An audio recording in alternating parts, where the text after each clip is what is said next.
no matter where you are in the world. Thank you for joining me and welcome to A Course in Miracles 365, Awakening to Love. I'm Tomás Garza, your host, and I'm always really delighted to come live with you all every day. I really look forward to this time because there's so much wisdom and joy and so much good that comes from any spiritual practice that we do together. And that's especially true of A Course in Miracles. So I very much appreciate all of you that tune in to the live stream, all of you that catch the replay, all of the likes, the hearts, the comments, the shares. Yes. Thank you so much for tuning in and being a part of this journey. Well, because spirituality is a journey. Yeah. It's not just a one-off deal where we sit down for 15 minutes and have a blinding flash, although that may happen, right? I mean, maybe it's happened to you. It's a constant process, and there's so much that's fun in it. And it can be a challenge sometimes to have a sense of humor about it because we really want to do it right and do it correctly and have all of this progress. But moment to moment, it really is about how we show up. It's how we carry ourselves, how we bring loving energy to the party, so to speak.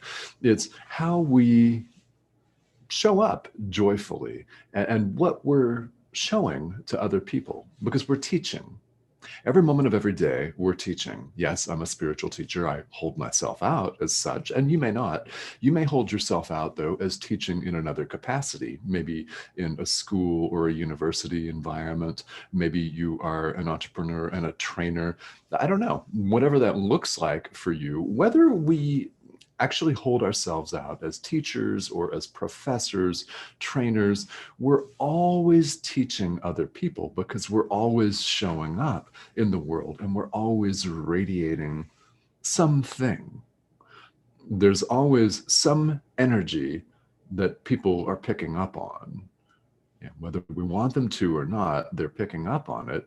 So the question for us then becomes, what energy are we sending out into the world? In other words, it's actually quite simple when we look at it is, are we showing up as love or are we showing up as fear? It's one of the two. And what we're showing up as, we extend and we're teaching and people are learning. And it's a two-way street because we're also learning from other people. Think about it as children, we learn from our parents, we learn from adults, we learn from society. In certain situations, we see what behaviors people adopt. And that might be really good, or it might be really terrible. So that's a lesson that we learn. That someone is teaching us whether they hold themselves out as a teacher or not. Now, if you're a parent, you'll know that you're always a teacher. That role simply is what it is, and it never goes away. But we're all both teaching and learning. So it's very important for us as students of spirituality, as spiritual practitioners, to bear this in mind and to do our level best at all times to show up as love. That's really what this is all about. And any spiritual practice will lead us to this. It will help us to show up in this capacity in the world because we may think we're here for all kinds of different purposes. I mean, maybe it has something to do with your job or career or relationship, but what we're here to do is to extend love and to learn the lessons of love. We're awakening to the truth of who we really are. So we're in fact here to extend love. In the last few exercises, the ideas from the workbook for students, we've looked at what our function is. And according to the thought system of A Course in Miracles, our function is forgiveness. We've looked a little bit at what that involves and how the Course in Miracles presents forgiveness differently than we often think of it in the world, which is a good thing, by the way. It's a very good thing indeed, because in the world, we don't really know what it is. We hold things over each other's head. And if someone's holding something over our head because we transgressed them or we made them angry or something, then we can often feel, well, badly. Insert another word for badly, another two words. You know where I'm going. We feel like, sometimes, yeah, in the world. And, it's forgiveness is not like that. And A Course in Miracles teaches us what it really is. And that is really a wonderful, wonderful, practical thing that it's up to us to put into practice. I mean, someone is either extending love or they're putting out a call for love. And the appropriate response to someone that's crying out is to extend love. Because that's what it is. When someone behaves badly, it doesn't mean necessarily that they intended to do that. Now, maybe they did, but often they don't. And often someone's just acting out their own habitual tendencies, which we do as well. They're acting out their own conditioning, and often they're really not aware of what they're doing. Yeah, it's very interesting as spiritual practitioners for us to think about how often we're actually aware, mindful, if you prefer, of what we're doing and how we're showing up in the world. It might be less than we think, which is very sobering and should be. It should be, because this is why it's a process, because these habitual tendencies just kind of tend to stick around. However, with practice, with dedication, with devotion, with practice, we become more attenuated to the truth of what is and who we really are. And that's what we're here to do. And that's what this workbook is for. And we're on lesson 85 today. So let's jump into it, because we're dealing with a couple of very, very powerhouse spiritual ideas. And if you are not a student of A Course in Miracles, I want to welcome you to this live stream. You're absolutely where you're meant to be right now, because these ideas apply to any form of spirituality at all. They're completely universal, and if you choose to apply them, you will see the benefit. Absolutely. But first, of course, it's up to you to choose to apply it. Oh, yeah. Yeah. That's one of the lessons for today that we absolutely can't escape. And as you'll see, it's a beautiful thing that we can't. So lesson 85 reviews two lessons. One is lesson 69, the next 70. And lesson 69 is my grievances hide the light of the world in me. Okay, so yesterday we looked at the truth, that love holds no grievances. God, love, holds no grievances. It can't. He, she, it, they can't. It's not possible. It's not possible because grievances are something of the ego, where we see ourselves as separate from someone else and therefore hold grudges against them. They do the same to us if they're choosing fear, if they're choosing to see things according to the ego, which is pretty much our habitual tendency in the world, isn't it? We're unlearning that in spiritual practice. So our grievances hide the light of the world, which is who we are, in fact. It's us. If we're harboring grudges and grievances, we cannot, by definition, be loving. I mean, think about it. Can you act lovingly towards somebody at the same time as you're condemning them? Let's say you're treating someone to a profanity-laced tirade, for example. We've all been there. Can you, at the same time, be forgiving and loving while you're cursing someone out? No, not really. Not really when you think about it. Now, we like to think that we're capable of being extraordinarily multifaceted and complicated. I mean, do you tell yourself, oh, I'm complicated? All right, you don't have to identify yourselves on this live stream, but there are people out there that say, "Ooh, I'm complicated. I can do a bunch of things at once. I can be both loving and really vindictive at the same time." No, you can't. It's not possible. It's not possible. Our experiences are not being, it's not that we're loving and vindictive or in a rage at the same time. That's not possible. We may like to think that's possible. It's not. What we have are a series of moments. One moment we may be loving, the next minute we could be in a fit of rage. We could treat someone to a profanity-laced tirade. We could feel depressed, right? We could turn that energy, that attack energy, inwardly on ourselves and beat ourselves up, yeah? We're our own worst critic. I think that's pretty much universal. That's what's happening there, is we're turning an attack thought in on ourselves. Now, an attack thought is not a loving thought.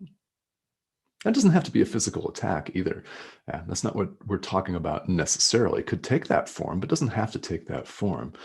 You don't have to physically harm yourself to deeply harm and abuse yourself, as we all know.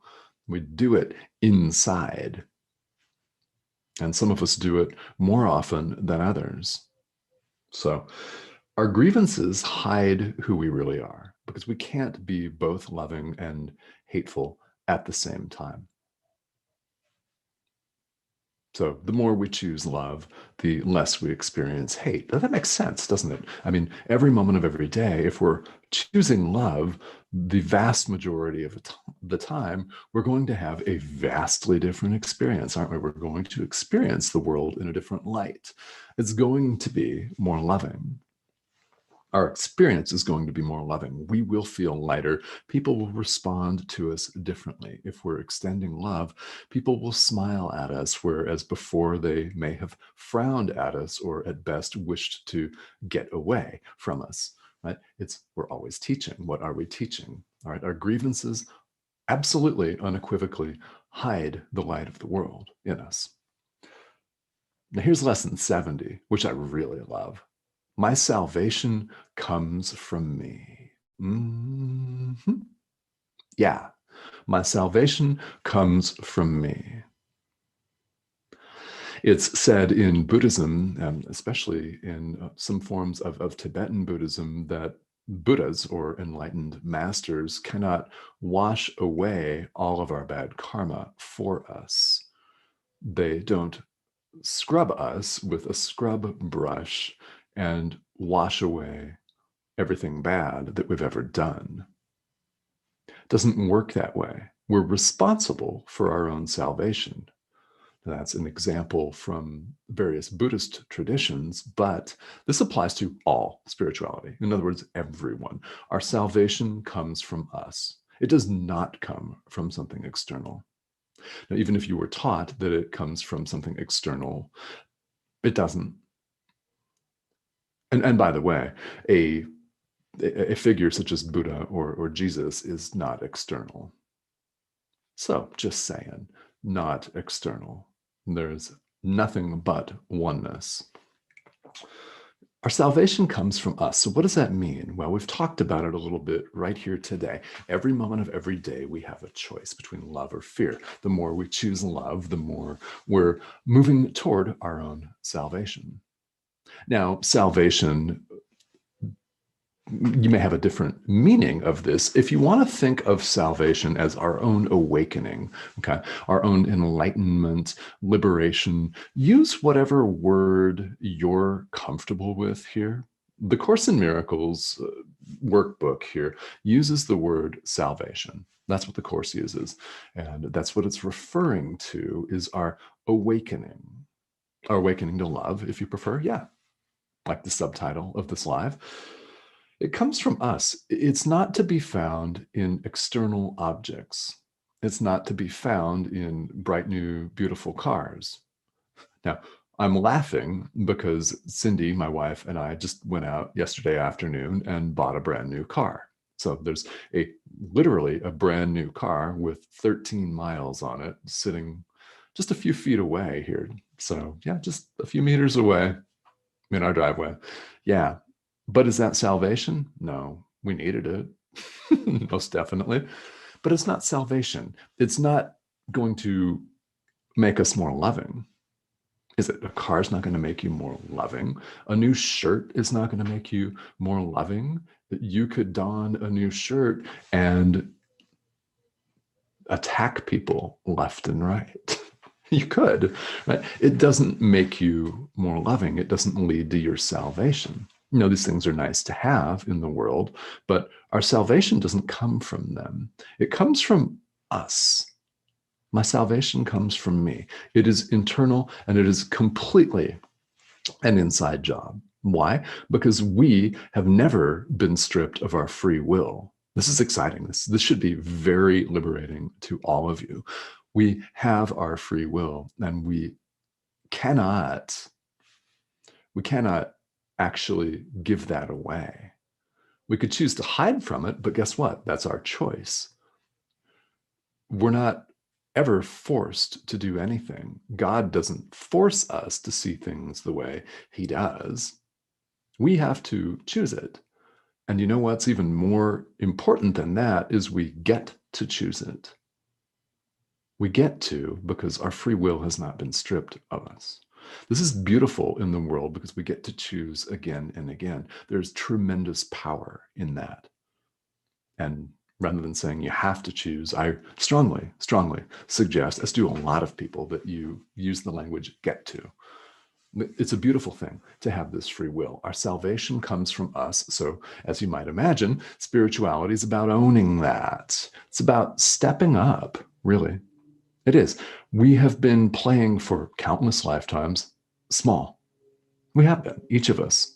Each of us has been playing small. We have chosen to seek our salvation, our happiness, enlightenment, awakening in other things, in outside objects, or in other people, right? Another person's not going to wipe away all of the work that you need to do for you. It doesn't work that way. They've got to wipe away their own stuff.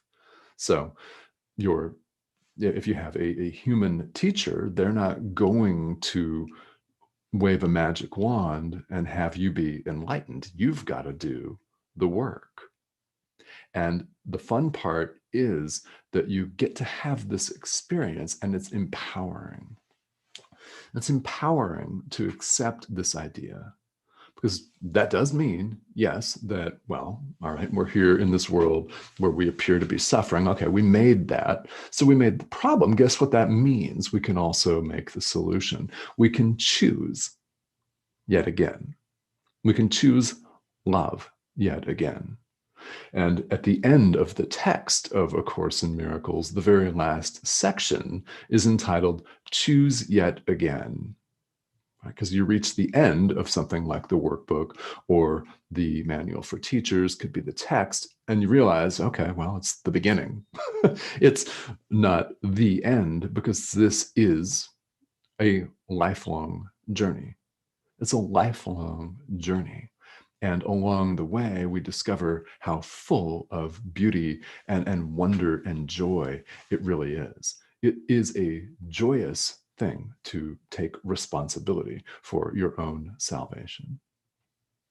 If you don't, you're playing a victim. And that's not the way that we're designed to operate. That's not the way it has to be.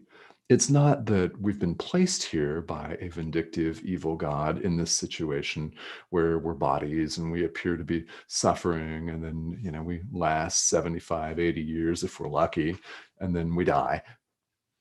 That's not a very exciting way of looking at life, and it's not accurate either, luckily. So if that doesn't resonate with you, good, right? I mean, it doesn't have to be the way that a lot of people make it in the world. It's full of joy and wonder, and it's tremendously empowering to take an idea like this to heart and live it. That's what spirituality is all about. It's about experience. It's not about believing one thing or another. It's about experiencing the truth of who we really are.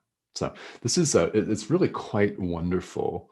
And I encourage you to just sit with this concept that spirituality is all about taking responsibility, showing up every moment of every day as love, as often as you remember to do it. And you know what? If you forget, so what? It's totally okay, because we all do. We just choose love the very next moment. That's it. It's like a living, waking, walking, breathing meditation. Say, love is the object of meditation. It is the sound, it's the mantra, it's the breath, it's the singing bowls. It's love is the object of a lifelong meditation. And when we recognize that we've diverted from that and deviated from that path, just bring our attention back to it without judging ourselves. Yeah, I know it's tempting. Yeah, but just consider it a lifelong meditation practice. Not that you have to do, but that you get to do. It's not checking off boxes. It's joyous. It's a living, breathing, wondrous experience. And love is the object of meditation in that case.